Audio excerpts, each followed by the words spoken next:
लेकिन ओवैसी साहब और जनसुराज में एक मूलभूत फर्क है। ओवैसी साहब ये कह रहे हैं कि मुसलमानों को एकजुट होना चाहिए और अपना नेता अपना रहनुमा खड़ा करके लड़ाई नहीं बनाया। यहां आते हैं ओवैसी साहब ने कहा कि मुसलमानों को अपना रहनुमा खड़ा करना चाहिए।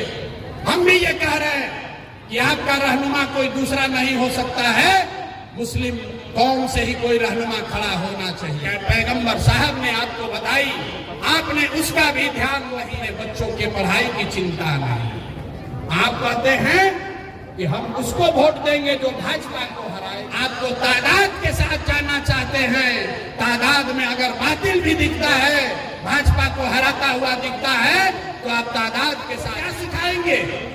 अगर आप पैगंबर साहब की बात नहीं मानते हो, अगर आप इस्लाम में सिखाई हुई रास्ते पर नहीं, गांधी को मानने वाले लोग हैं, जो बाबा साहब अम्बेडकर को मानने वाले लोग हैं, वो भाजपा के साथ कभी भी विचारधारा के आधार पर नहीं जा सकते हैं। पैगंबर साहब ने कहा कि जिस कौम को अपने रहनुमाओं की समझ न हो, उसके ऊपर जालिम हुक्मरानों को मुसल्लत कर दिया जाए। आज का हुक्मरान जालिम है, अगर आज का हुक्मरान जालिम है तो इसका मतलब है कि कहीं न कहीं आपसे अपने रहनुमाओं को चुनने में गलती हुई है, तभी आज ये दुर्दशा, भी आपको सफलता मिल सकती है। सिर्फ अकेला मुसलमान चुनाव नहीं जीत सकते हैं। अगर आपको चुनाव जीतना है, इस देश में अपनी स्थिति फिर से बेहतर करनी है, साथ चलना होगा। जो विचारधारा के आधार पर सेकुलर हैं, सांप्रदायिक शक्तियों से लड़ना चाहते हैं, उन हिंदुओं के साथ चलोगे तभी आपका भला होगा। ये इनको पता नहीं चल रहा है, देश में बड़ी हालत खराब है। लोग, मुस्लिम समुदाय के लोग कहते हैं, अरे भाई आगे का रास्ता नहीं सूझ रहा है, आगे का रास्ता नहीं सूझ रहा है, क्या किया जाए, किसको वोट दें? जिसको वोट दिया वही हम लोग को ठग रहा है।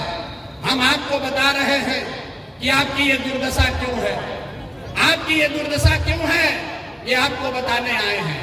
इसलिए नहीं कि लालू जी ने आपको ठगा, इसलिए नहीं कि कांग्रेस ने आपको ठगा। आपकी दुर्दशा इसलिए है, मुसलमानों की दुर्दशा इसलिए है कि आपके दीन में, आपके कौम में सामाजिक राजनीतिक जीवन के नजरिए से जो बातें पैगंबर साहब ने आपको बताई, आपने उसका भी ध्यान नहीं रखा है। जिस कौम के सबसे पवित्र ग्रंथ कुरान का पहला शब्द है इकरा, जिस कौम के सबसे पवित्र ग्रंथ कुरान का पहला शब्द है इकरा, मतलब पढ़ो, वो कौम आज देश की सबसे अनपढ़ कौम है और आपको अपने बच्चों के पढ़ाई की चिंता नहीं। आप कहते हैं कि हम उसको वोट देंगे जो भाजपा को हराएगा। आपको बताया गया, इस्लाम में बताया गया कि हक और बातिल में आपको हक के साथ खड़ा होना है। लेकिन आज जो मुसलमान यहाँ बैठे हैं, आपको हक की चिंता नहीं है, आपको तादाद के साथ जाना चाहते हैं। तादाद में अगर बातिल भी दिखता है, भाजपा को हराता हुआ दिखता है, तो आप तादाद के साथ जाते हैं। इसीलिए ये दुर्दशा है, इसीलिए ये दुर्दशा है। अरे भाई, हम आपको क्या सिखाएंगे? अगर आप पैगंबर साहब की बात नहीं मानते हो, अगर आप इस्लाम में सिखाई हुई रास्ते पर नहीं चलोगे, तो आपका दुर्दशा तो होगा ही होगा।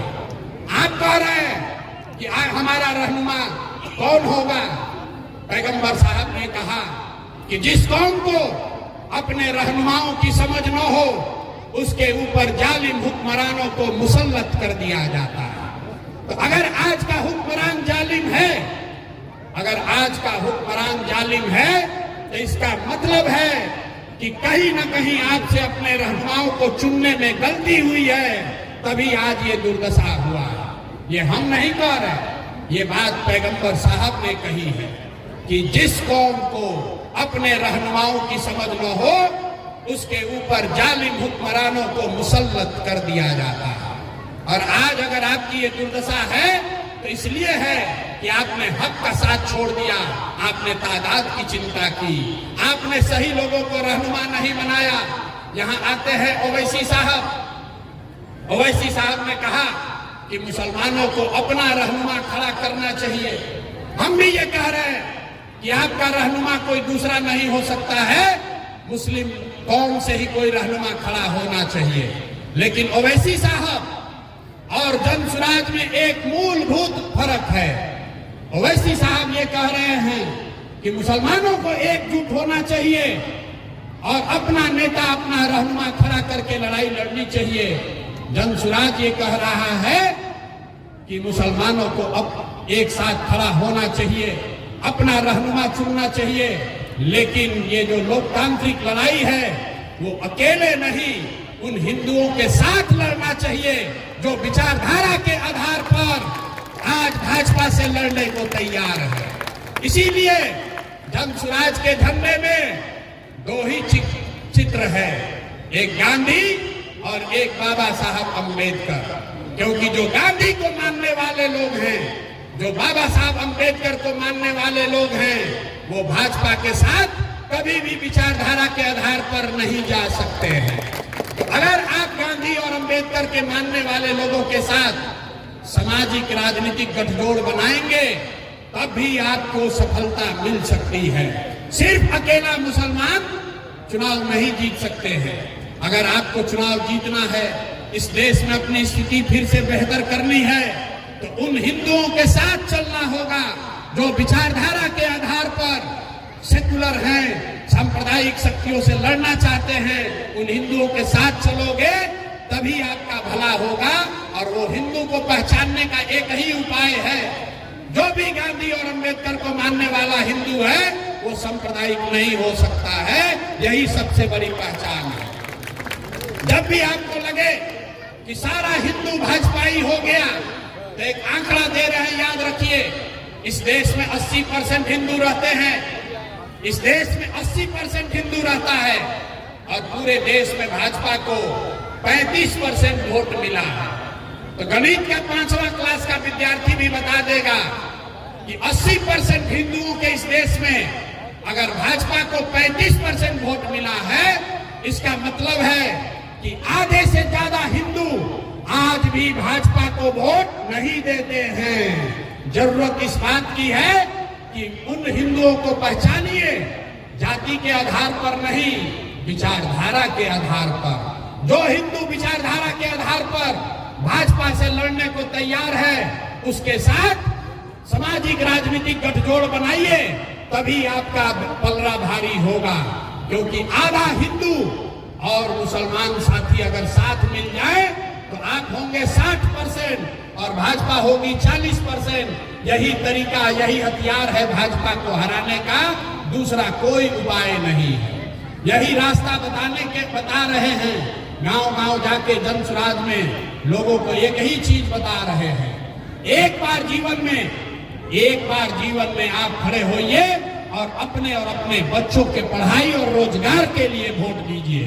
इसलिए नहीं कि प्रशांत किशोर कह रहे हैं, इसलिए कि आपके हदीस में भी ये बात कही गई, सही मुस्लिम, सही बुखारी में ये लिखा हुआ है कि हर मुसलमान की उन पर ताकीद की गई है कि आपको अपने बच्चों की अच्छी परवरिश करनी है, उसको अच्छा नाम देना है, उसकी तालीम और तरबियत करनी है।